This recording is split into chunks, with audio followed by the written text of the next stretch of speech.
Well, good morning. Good morning. A little bit of hiatus.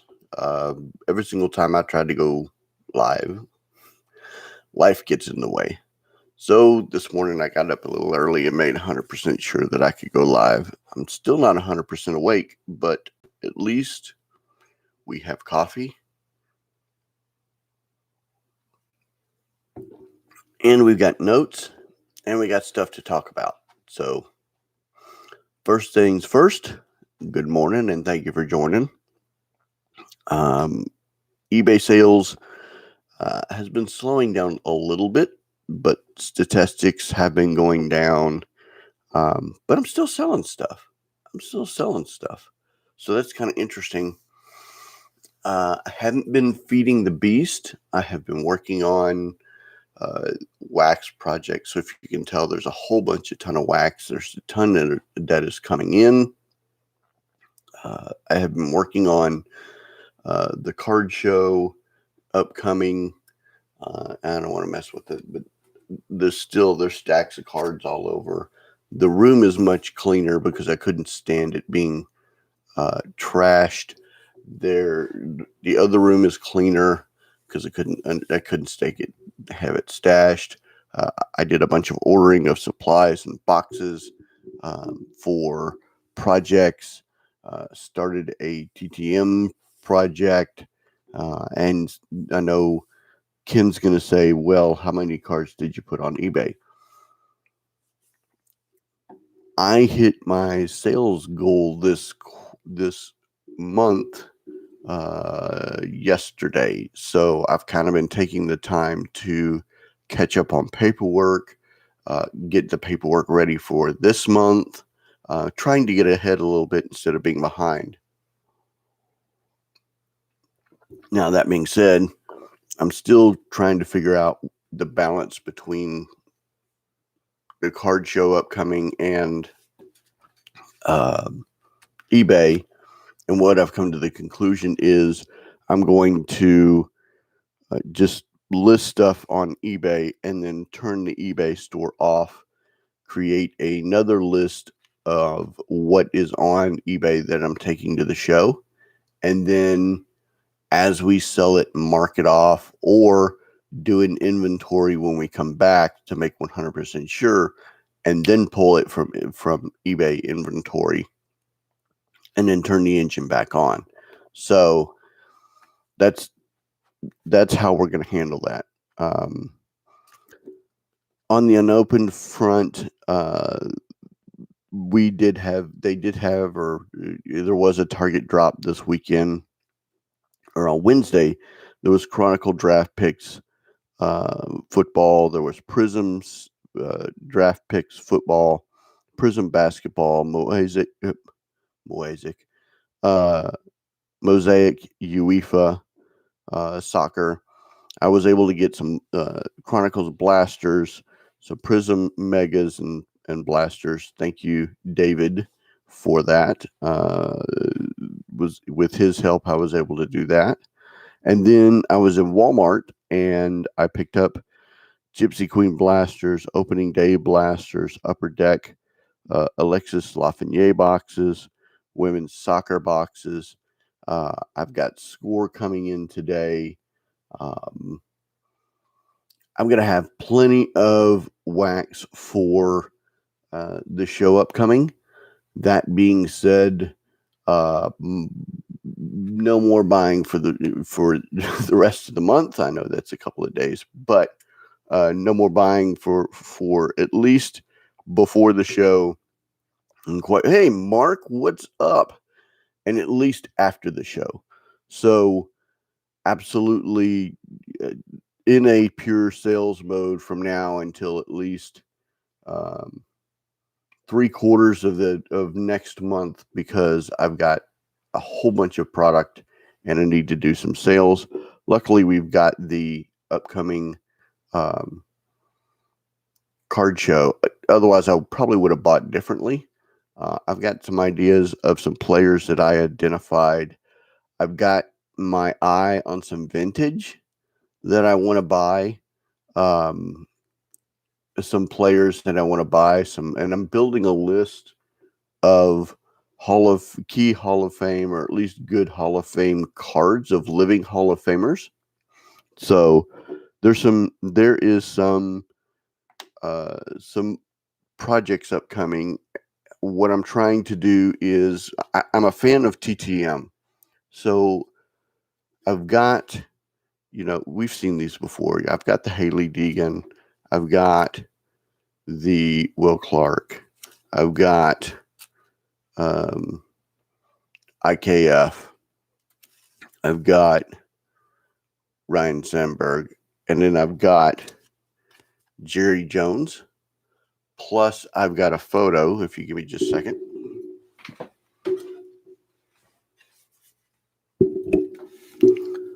I've got a photo. All of this I've gotten through the mail.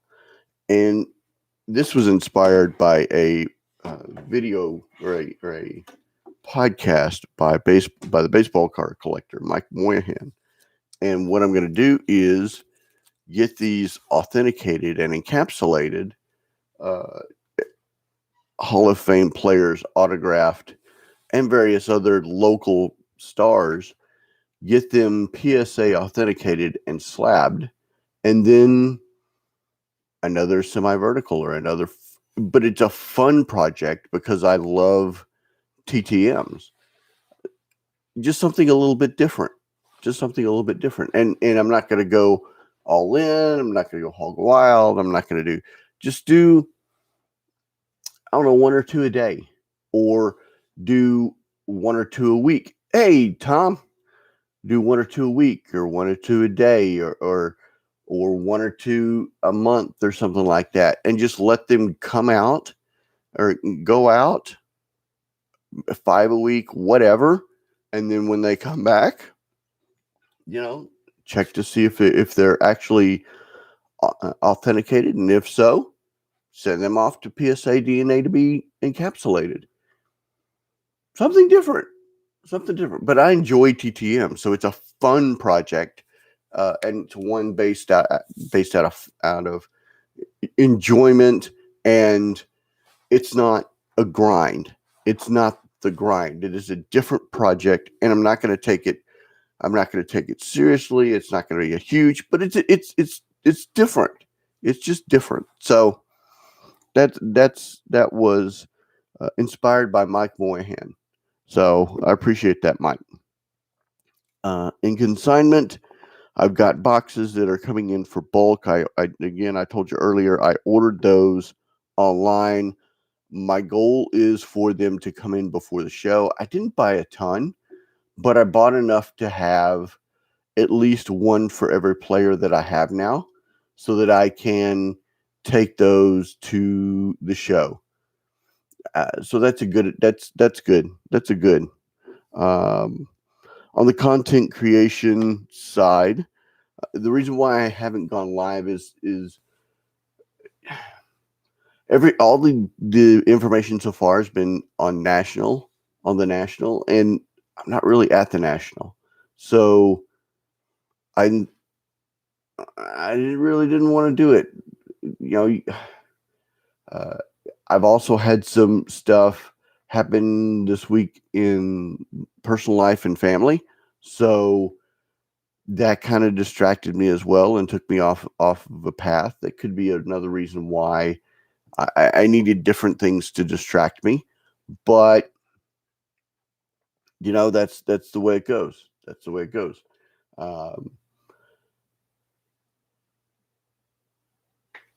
Anyway, neither here nor there. Flashbacks were going through my head. On the content creation side, we're going to be live from the National with Hobby Hotline tomorrow at 10 a.m. Central, and then Sunday at noon Central. So get ready. It's going to be a bunch of people live on Hobby Hotline. Because I'm in my house and I'm stable internet connection, I'm going to be the engineer, which is going to be fun. Because I'm probably just going to turn it on, and then if somebody accidentally gets turned off, mess with the Texas card dude and see what happens. But I've got the stable internet connection, and everybody could be on their phone, and they're using their phones at the National to call in. It could be a train wreck. It could be fun. We'll see. We'll see. That is general business. There was one other note, and I can't remember exactly 100% what it was. I'm so scared. I know. Put me in control of something. Put me in control of something. Trade deadline's been everywhere. Baseball, kind of been following. Oh, now I remember. Kind of been following it. I'm probably gonna do like a semi list this weekend and do a small recap on Monday, because the trade deadline. I mean, who knew Rizzo was going to get traded? I knew Gallo was going to be traded, but who knew Rizzo was going to get traded? I didn't. I didn't have a clue. Maybe Bo might have known. I have been watching Mike Moynihan's show about recap, and I've been trying to follow a little bit about the National. But I'm sure next week everybody's going to be doing their stuff on the National, so we'll get recaps, and this happened at the National, that happened at the National. That's fine. And I am kind of sad I didn't go this year. Rizzo was on the Bo Sox shortly. Yeah.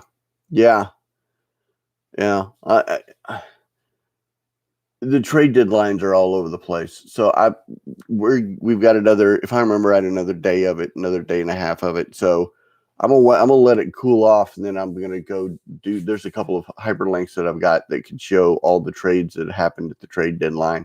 I'll go over it and then maybe do a small segment on it during the show.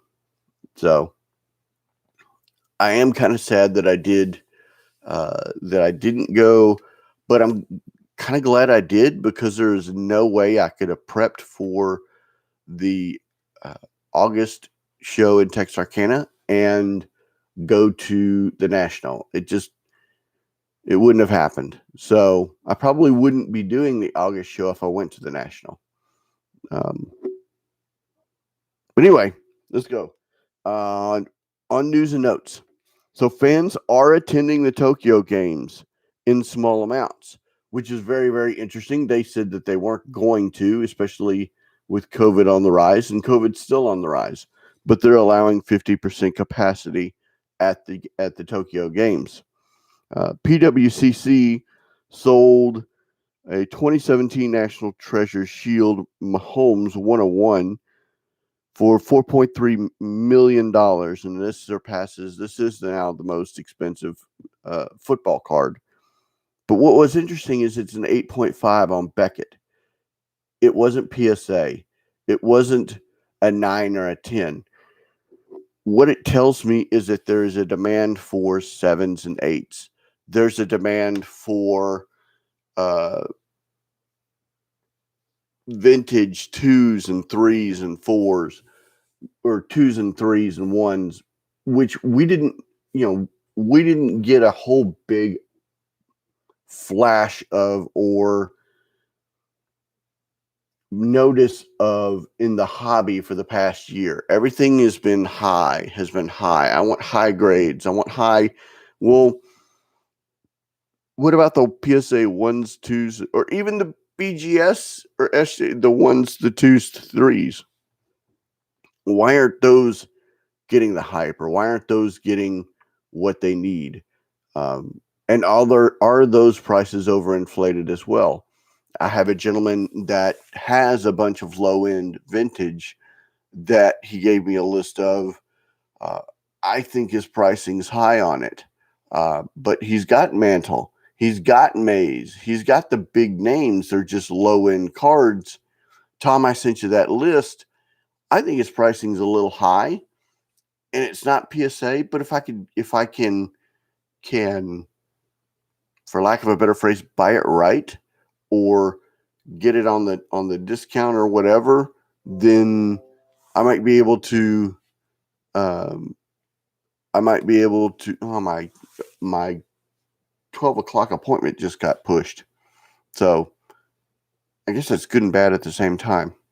I think I think there's a demand there if it's the right player. It's like Mantle, Mays, Yogi Berra. I mean, they're big names. So I'm going to reach out to him today and start negotiations. I'm not going to buy them until after the August show. So I'll have them for the September show. But I get this. Again, this is inspired by Mike Moynihan's talks. And I've been reading a lot about the baseball collector and learning some stuff about vintage from him.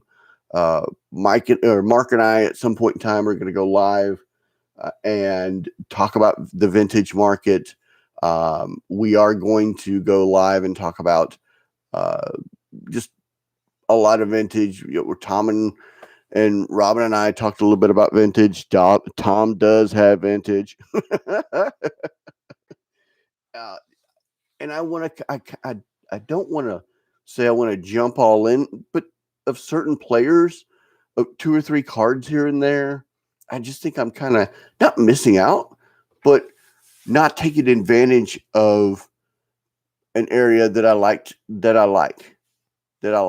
So, to get small TTM project, small vintage project, stuff that's not different because I got a message from Ken that I might be segmenting myself and pushing myself away from my core, which is supposed to be eBay. Well, I kind of agree.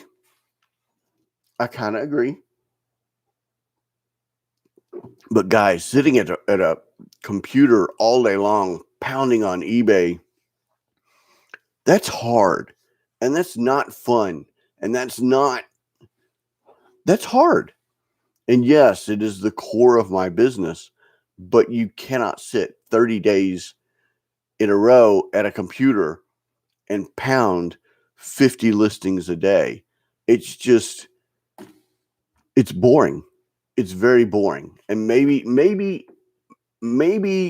from we're now a year into me being back into the hobby. We're probably 10 months in from where I really started buying and selling cards online on eBay. And I've been pounding for 10 months. Maybe I'm getting a little tired. I don't know. Maybe the challenges of eBay are finally starting to get to me. I don't know. I don't know what the answer is, but I know that I can't sit and pound on eBay all day long. Is it affecting sales? Okay, so it's affecting sales a lot, but by going to the shows and doing stuff differently, because I don't have a physical storefront, by going to shows and doing stuff differently, maybe it'll be a lot more fun or a different or just a different way to transact, so that I'm not bored sitting in front of a computer all day long. Now, does that mean that I don't have, stacks of cards to put online? No, I do have stacks of cards to put online. I've got stacks upon stacks upon stacks upon stacks. I've got 1, 2, 3, 4, 5, 6, 7, 8. I have 9 stacks of cards to put online, and I've got cards in the other room to put online.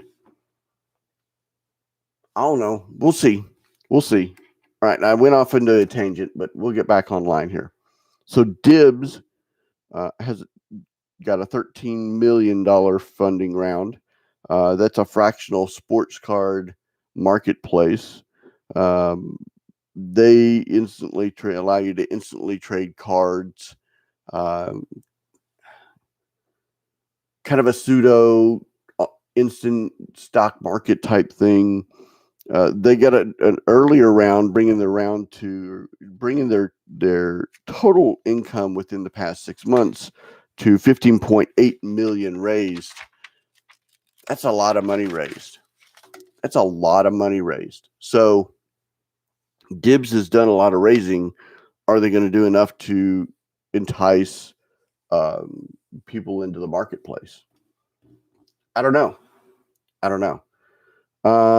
So we also got an article about PSA's release and what they have been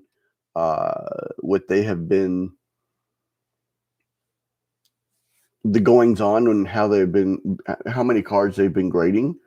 So it looks like they've been doing 2,600 or 26,000 per day for a total in July of 806,000 cards. That's a 1% increase from June. And that's 2 million cards that they've done from May through July. Now, what you have to remember is they started out with like a $10 million backlog. So their backlog could be until theoretically end of year before they even catch up and open up to any type of regular services. That's a huge hole or a huge opportunity for either the marketplace to go back to raw cards, or B, give somebody like Beckett or SGC or somebody a great big huge opportunity that I haven't seen taken yet. Good morning. There you go. Thank you, David. Good morning. I'm hoping Carl and Dan are on as well.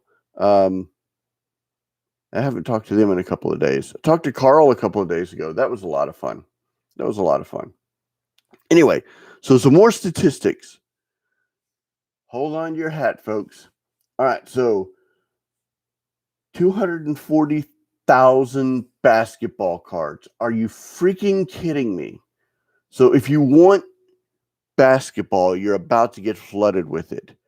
22,000 Jordans, 16,000 LeBrons, 12,500 Kobe's, 9,200 Jaws, 9,000 Zions, 2,400 Kevin Durant's. What that tells me is that modern basketball got oversaturated, massively saturated, overproduced, and now there's going to be a ton of slabs out there for you to purchase and collect and trade. And what this is telling me is stay away from that market in the long term. That's what it's telling me. Go ahead and collect. If you want to collect Jordans, if you want to collect LeBrons, if you want to collect Kobe's, there's going to be a plethora of cards for you to purchase. The nice part about this is it's going to drop prices. It's going to drop prices and make the cards more affordable because there's an influx, supply and demand. There's going to be an influx. So you're going to be able to find these cards, which is nice. Not good if you're one of those people that sent 1,000 Jordans in, you're in trouble. Anyway, some other different stuff that got sent in. 1986 traded Bo Jackson. There were only, I don't have numbers, but stuff that got massively sent in. 1986 top traded Bo Jackson. 92-93 tops Shaq. 89 tops traded Griffey. You also saw 18,000 Prism cards, 12,000 Mosaic, 12,000 Mosaic cards, and 9,500 Chronicle cards. All of these were basketball. So modern day basketball slabs are about to get thrusted into the marketplace here within the next 6 months. Basketball was hot, but you're now going to see a flood of slabs. And is that going to drive the price down? I think so. So it's good for the collector. It's great for the collector. You're going to have a plethora of options, and people are going to be releasing and selling and driving the price down. That's a good thing. That's a good thing from a collecting standpoint. All right. That's all that I got. I did want to say that I did buy a bunch of Gypsy Queen, and 3 boxes were damaged to the point where I couldn't sell them. So what to do with those? Well, I opened them. I had some fun and opened some cards yesterday. And I got a Reese. So Reese is going out to Mama Michelle, which is really Granny Michelle. That was really cool. And then I thought I'd show these really, really cool Gypsy Queen inserts and something brand new that I've never done before. Okay, so I got a DeGrom, which was really cool. I'll save that one because that's the one that I got this Kyle Tucker, and I've never seen this insert before. I got this Vladdy, and then I got a Josh Bell, and Josh Bell in a Nationals uniform, not a Pittsburgh uniform. So, Brad, finally, let's see. That's a ton of basketball and probably only the tip of the iceberg. The result of the sheep listening to guys like YouTuber formerly known as PSA Collector. Yes. Hey, Dan, good morning. Just came into the stream. Any news or things that surprised your people at the National? Not really. Nothing shocking coming out of the National that I know of. The probably the most shocking that I've seen was that it was hilarious watching videos of the guys walking in initially to the show. They all looked the same. They all had backpacks. They all had hats. They all had T-shirts. And they waddled like penguins going in. So it was like a whole bunch of penguins walking into the show. Doot, doot, doot, doot, doot, doot, which was hilarious. I couldn't stop laughing. I couldn't stop laughing because they looked exactly the same, wearing the exact same thing, waddling like penguins. It was hilarious. So that was probably the most surprising thing. I haven't heard a lot of news. I've been watching Mike Moynihan's stuff, and what he's been sharing a lot about what he's been buying, which was kind of cool, and the deals that he's gotten. Actually, yes, the one thing that has most surprised me is everybody is talking about how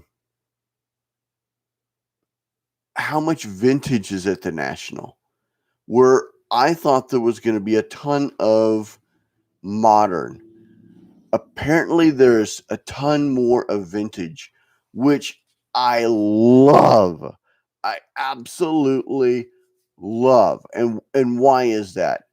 It's because there's been such an such a emphasis on modern that the respect has not been given to the vintage. Now we're seeing, and I had a feeling it was going to happen. I had a feeling it was going to happen. So much of us was driven on basketball. So much of us was driven on PSA slabs. So much emphasis and hype was giving onto PSA modern. I think the hobby rebelled, and I love it. I warned everybody. I told everybody, get ready for vintage. There's too much emphasis on new. Now, everybody's turning their head to vintage. What do I think is the next trend? And I'm putting my deal right now. This is my opinion. I think the next step in seeing is going to be, I think vintage like real estate, modern like timeshare, vintage like buying land. Yes, it is the slow play. I think the next step, hey, what's up, Ken? Whatever, Ken, whatever. It's my opinion. It's my show. I can have one. Even though they're like booty holes and everybody has one, I can tell my opinion. I think that 80s junk wax, not low end, but high end junk wax, or even the real inserts. I tap that and I don't even know what you're talking about.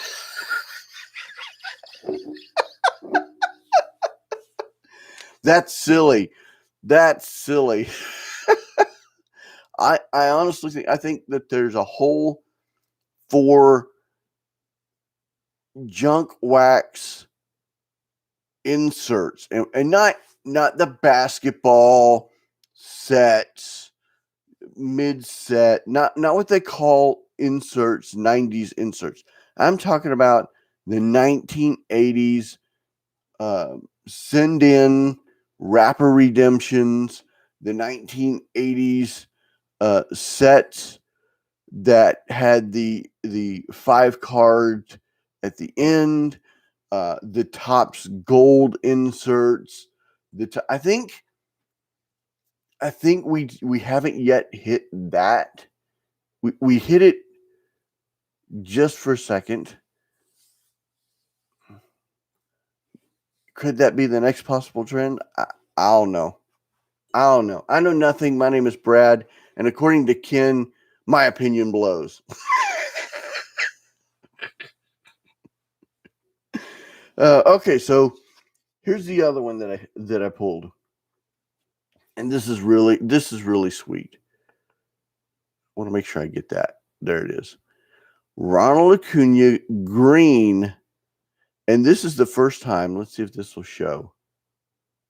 Come on. It won't do it.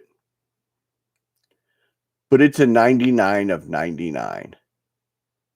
A 90. This is the first card I've ever pulled that is a same number, like a 1 of 1 or a 99 of 99 or 1 million of 1 million.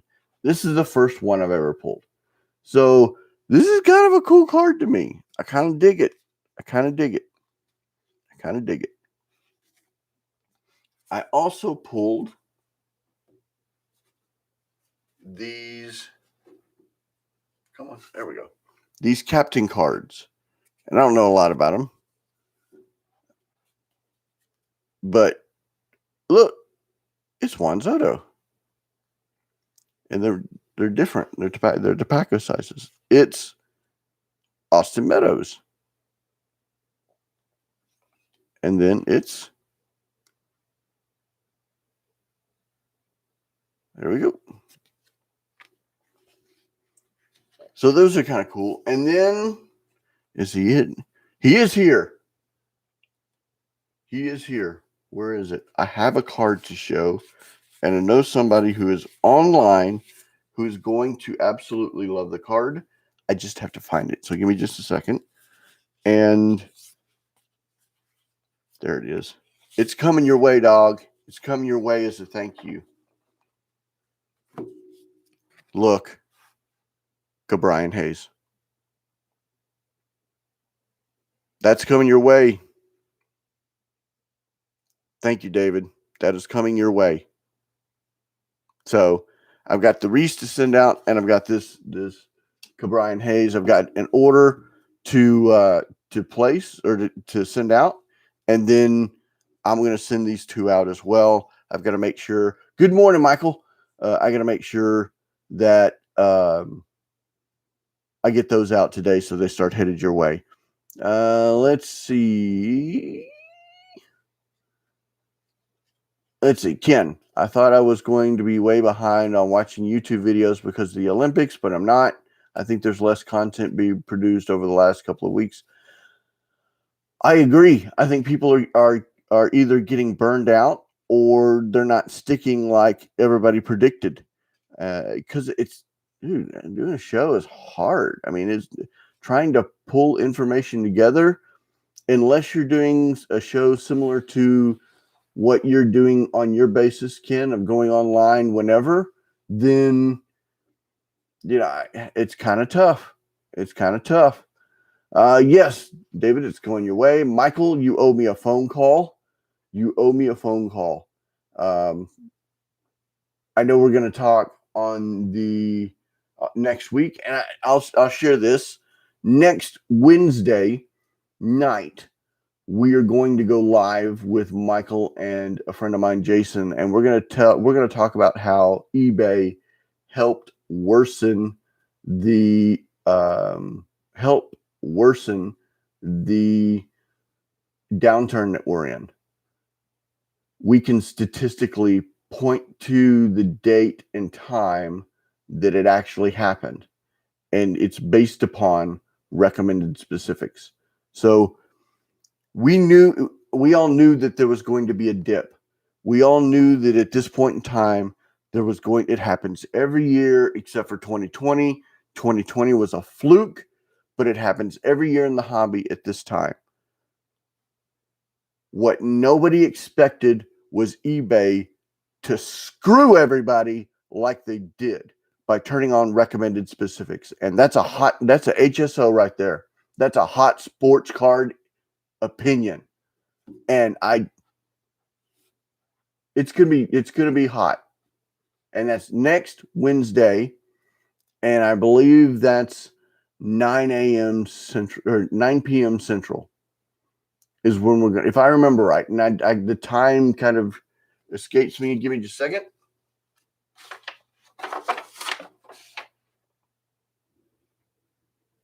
I didn't write down the time. But next, yes. But they gave us each 3-0 to whatever. We're gonna roast eBay hardcore because they and eBay better be glad I wasn't at the National, because I would have been like a dog on a bone. They would not have liked me. So, show you some more cards. That's a sweet Shohei Ohtani. I kind of like that face. And then I'll save that one for last. Albert Pujols. I know he tailed off at the end of his career, but I like Pujols. Jacob deGrom. So I've got the insert, and now I got this one. Ronald Acuna. If you notice, the picture's not the same. So Boba Fett. So Boba Fett. eBay sure has made it more complicated for sellers. How do you think it's impacted the buyer experience? Save it for the YouTube show if you need to. I don't think it's really affected the buyer's experience. It hasn't. I think it made the search parameters easier. It's also made SEO a little easier. But listing, no. I don't know if this next card is a special card or not. It doesn't have a specific designation, but I don't know if it's a little harder. But it's a Ty Cobb. And I'm a fan of Ty Cobb. One of my Grail cards, one of those cards that I'm going to collect at some point, one of those cards that I'm going to get a hold of is a Ty Cobb card, and not the regular modern day reprint. I am going after a Ty Cobb card. I love Ty Cobb. He was a fierce. I don't care who you are. I don't care what He was a baseball player in a baseball player era and would take your head off if he thought he could score a run off of you. So I love me some Ty Cobb. At some point, I'm going to get myself a Slab Ty Cobb, and it's going to be mine, and it's going to be sitting up here where everybody can see it. And I don't care what condition it is. I don't care. It's going to be Slab because I want to make sure that I got a real Ty Cobb. But I'm going to get myself a Ty Cobb. That is my. Nobody's asked me yet, what my Grail is, but my number one Grail, Ty Cobb. Ty Cobb. I love Ty Cobb. Can I say Ty Cobb anymore? Another one is Shoeless Joe Jackson. I think Shoeless Joe Jackson got screwed and should be in the Hall of Fame. I will get myself a Shoeless Joe Jackson card. But those are two that are definite. I'm thinking about a Mickey. I'm thinking about a Mickey Mantle. I'm thinking about Willie Mays because I've told the story before about Mickey Mantle. I'll tell it again. It's a really cool story. It's a story about my dad, and my dad's in failing health, which is part of why I've not gone live the past couple of days. His health is rapidly diminishing. But I'll tell a really cool story about me and my dad. So in the early 90s, I think it was 92, 93, Mickey Mantle was doing the autograph circuit. And Mantle lived in Dallas. Mantle lived, if I remember right, he lived in Richardson. And at the time, it was one of the very few shows where Mantle, Mays, this Koufax, Musial started their autograph show run. And it was it was probably like a brief 5-year period where they made money off of just going to small shows and doing autographs. It started this trend, and the trend has kind of continued. But my dad and I went to a show in Richardson. I remember the hotel, and he said, "Bring a baseball. We're going to get an autograph." I'm like, "Okay, of who?" Like, "Don't worry about it, son. Don't worry about it, son." And we get to the show, and he's like, "Here, put down $40. I'm like, "I don't want to spend 40. Why?" He's like, "Put down $40. We're getting in line." Okay, whatever. So I get down, I put down my $40. We get in line. I'm like, "Dad, who is this? Who is this autograph of?" And he's like, "I'm not telling you. I'm not telling you." And we get up there into the line, and I hand my ball, and I'm like, I don't know who this guy is. I don't know. I didn't know. I swear to you, I did not know who it was. And he took the ball, was very gracious, was very kind. I said, "Thank you, sir. My dad said I watched you as playing as a kid. I loved watching you play and was a huge fan. Thank you so much." And he looked up and he said, "Thank you for being a fan." I didn't know who this guy was. So then we went and we walked away. And I looked at my dad and I go, "Who was that?" And he goes, "Son, you just met Mickey Mantle."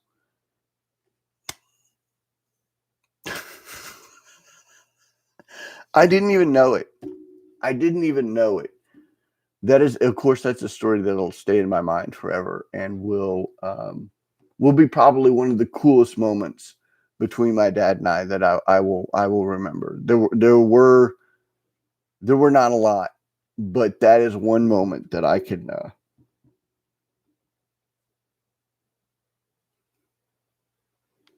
that I will always remember. Sorry, guys. Sorry. Oh my gosh, I didn't know that story was going to get to me. But when we met Willie Mays, I actually made sure that I knew it was Willie Mays because I was a Say Hey Kid fan. I liked Willie Mays. Wasn't a Yankees fan, and I'm still not a Yankees fan. And the fact that Joey Gallo went to the Yankees don't really whatever. But I wasn't so Mantle. Okay, Mickey Mantle. I met Mickey Mantle, but Willie Mays, on the other hand, oh, I loved meeting Willie Mays. It was really, really cool. It was really, really cool. Let's go back to some comments here. eBay sure has made it complicated for sellers. Okay, prayers for solace. Didn't know about your dad. Yeah, Diego, I've been kind of keeping quiet about that. Not that it's not personal or that it's not that it's not,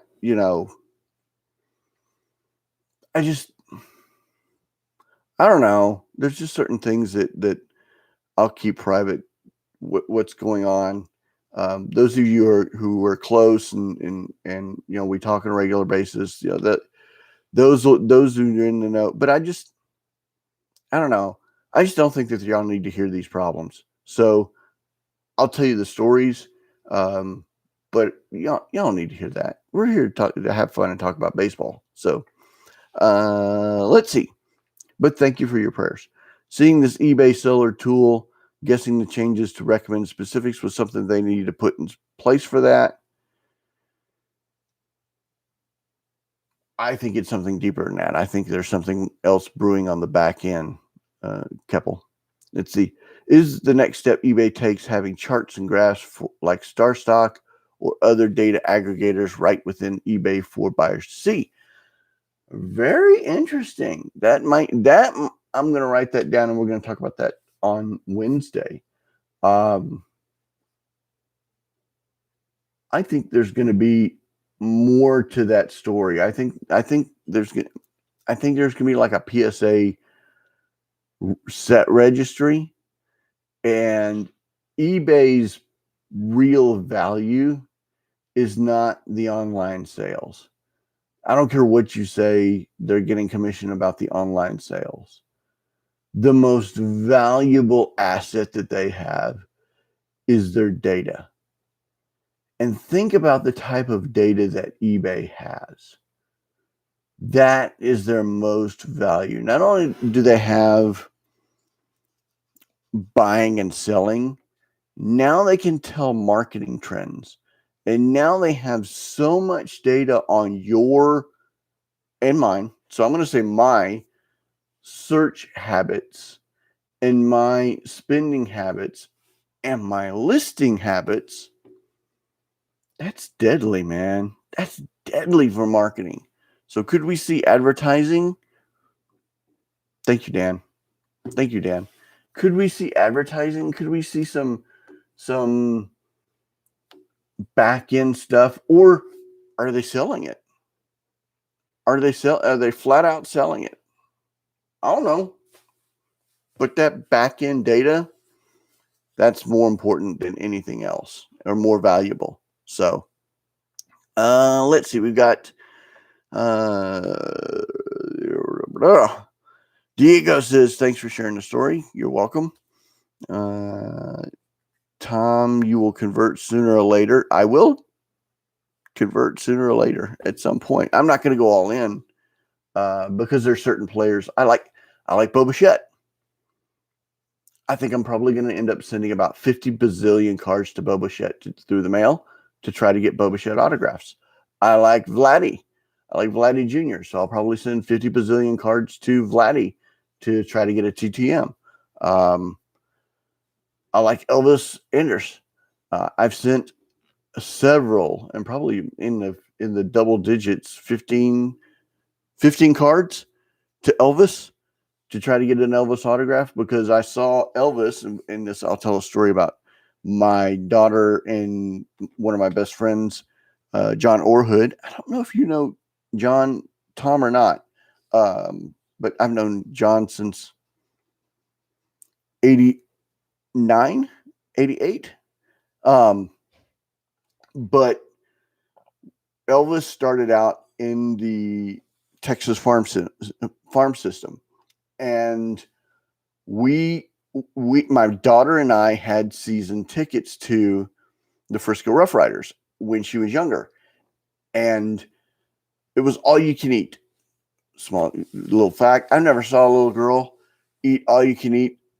She ate like 5-6 hot dogs, and she was a little bit thing, but she ate like 5 hot dogs, 2 pretzels, box of popcorn, 4 sodas. I mean, I didn't care. It was all you could eat. But we would go to the ballpark. I think it was like $20 a ticket 10 years ago, and it was all you can eat. And we got to watch, and we got tickets next to John Orhood and his wife, and then Ed and his family. I mean, there's like 6 of us there. We go to Rough Rider game and get all you can eat, and it was Elvis's time coming up through the farm system, and it was so cool. And Elvis is not a big, strong home run hitter. He is a front of the line base run number 1 hitter, number 2 hitter, on base, steal a base. At that time, he's lost a little bit of speed now, but that was who he was. So I think at that year, he only had like 5 or 6 home runs. But when he'd hit a home run, we'd yell, "Elvis has left the building." It was a real rare treat. Okay, because of that, we watched Elvis coming up through. So I've sent like 50, probably not 50, probably more like 15 autograph cards through TTM to try to get Elvis to sign a card.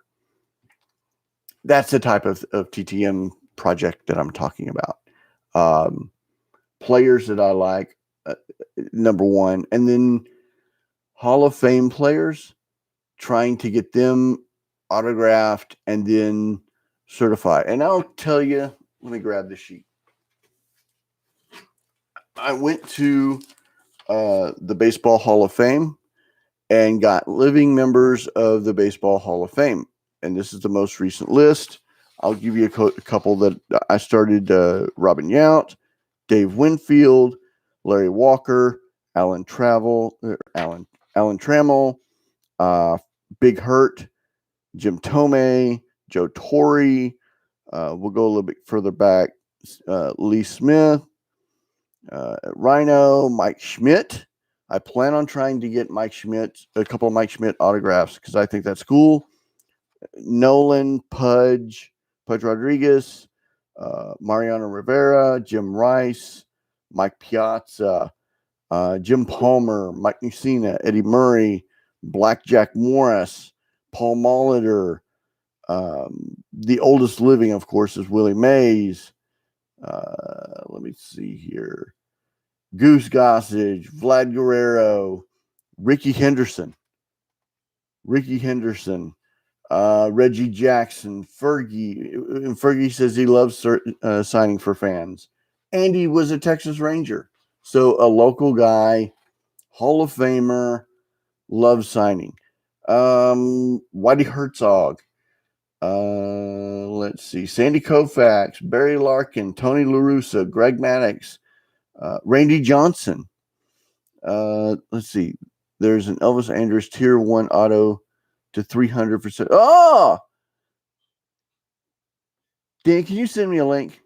Can you email me Can you send me a link on Twitter? I've never tried TTM, but I saw folks sending the 2019 flagship Yankee Stadium card to Jason Alexander, and that makes me want to try it. Stuff like that, kind of off the wall type stuff. Roberto Alomar, Bagwell, Baines, Johnny Bench.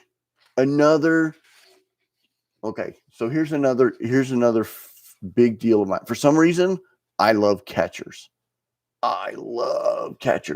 So I think another, we were talking about vintage cards, Hall of Fame catchers, or catchers that I like Pudge Rodriguez, like Johnny Bench, Sam Huff,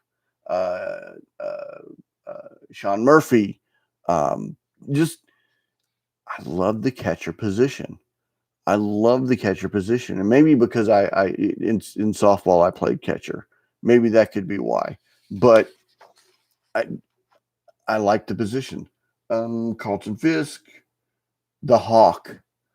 I've got a ton of Hawk cards. So Sam Huff was the greatest linebacker ever.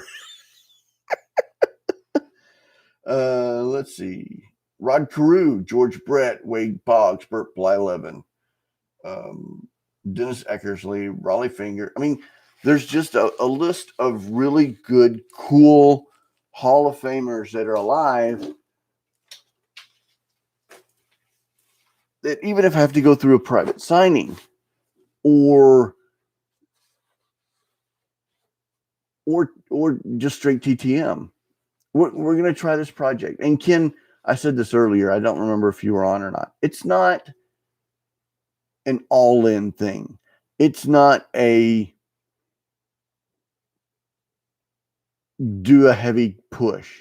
Like, I spent a half hour doing that while the wife was watching Downtown Abbey, or what Downtowner Abbey, whatever that show's named. We were sitting together. She was watching TV, and I was in the room doing that. I wasn't interested in the TV show, but I was doing that, and I probably did that for like an hour. Well, an hour a week, sending out 5 or 6 TTMs, something that's fun that kind of breaks the monotony of it. I think that's okay. And then if you spend like another, I don't know, hour at the end of the day doing submissions to PSA DNA, that's not, okay. And they come back slabbed, okay. So not a heavy push, but at least a different project. And if I get one back, take it to a show. If I really, really like the autograph, or I like it, and I'm just talking about getting it authenticated. I don't care about the grading, but just making sure the autograph is authenticated on the slab. If I don't like the autograph, I'm not a fan of the card or whatever, meh, sell it off. If I like it, like I think I'm going to start a little Jim Beckett Wall of Fame thing right here. Maybe because this might come down, and then put something like right there. So a side project or side something like that. Nothing heavy, because I talked about this earlier. Dude, pounding on eBay is hard, and they've made it even harder. So we'll see. We'll see. But anyway, send this to David. Sending this to Mama Melissa. Let's see. What else? Was there anything else of note in... I'm going to be doing the listing. I wonder if PSA DNA authenticated Dr. Bricky Fry.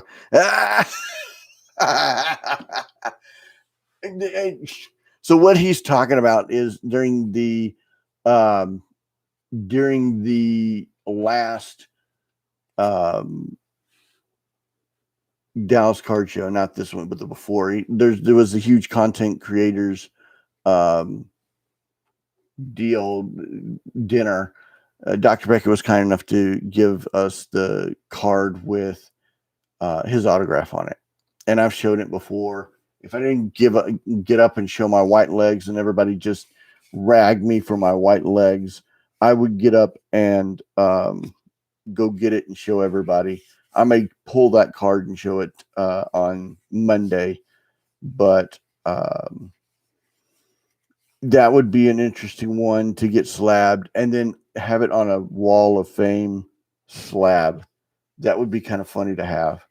And I'm stalling because we've got like 60, 70 seconds, and I'm kind of pulling some cards to finally show before we go out. And Just a few of the rookie cards, okay? Abreu. Man, that just, there it is. Abreu. Contreras. Anderson Tejada.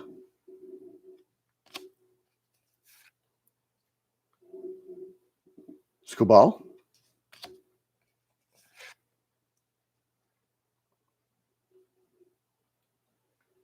Andy Young. And then Jay Cronenworth. So, and I kind of like these.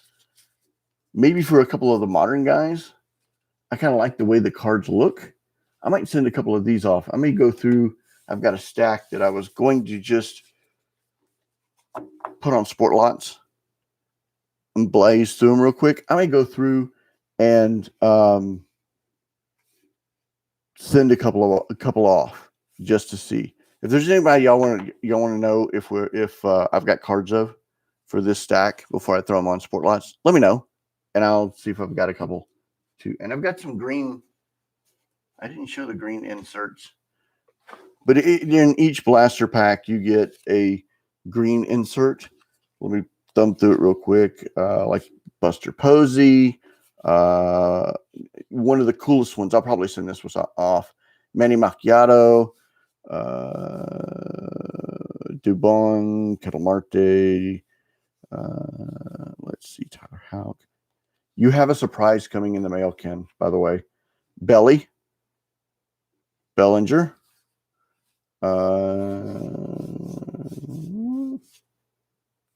Carlson. Oh, Frank. I'll probably send this one off. Francisco Lindor. It's a Mets. And if it comes back, if I come back with a Lindor, any Mets autograph, I'm probably just going to keep just because. An interesting one. Matt Olson. Now, I like Matt Olson. Statistically, a really, really good player, but doesn't get the push that he deserves. I'm a Matt Olson fan. Brandon Lowe. I mean, there's not a lot of huge green insert. The Acuna was probably the big one.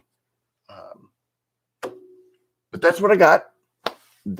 I may send off some of these rookie cards as well. Try to get some rookie autographs.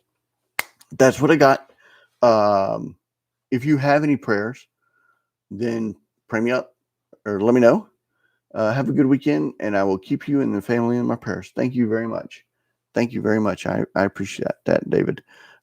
If you have any prayer requests, let me know. I will pray you up. Support your local LCSs. Support your local card shows. If you're going to be in Texarkana, if you're going to be in East Texas, I know Tom's not going to be there. Tom's going to be at the Austin Card Show. So look us up. There is a Dallas Card Show upcoming in August, and one of the autograph signers are going to be Mr. Danny White himself. So at the next Dallas Card Show, they've announced Danny White as one of the autograph signers. Great Dallas Cowboys player. Great Dallas Cowboys quarterback. So underrated. I think he's the Tony Romo of the 70s. That's a good analysis right there. That's cooking with gas. But support your local LCSs. Support your local card shows. Y'all have a great weekend, man. I will see y'all on Monday. Thank you for watching.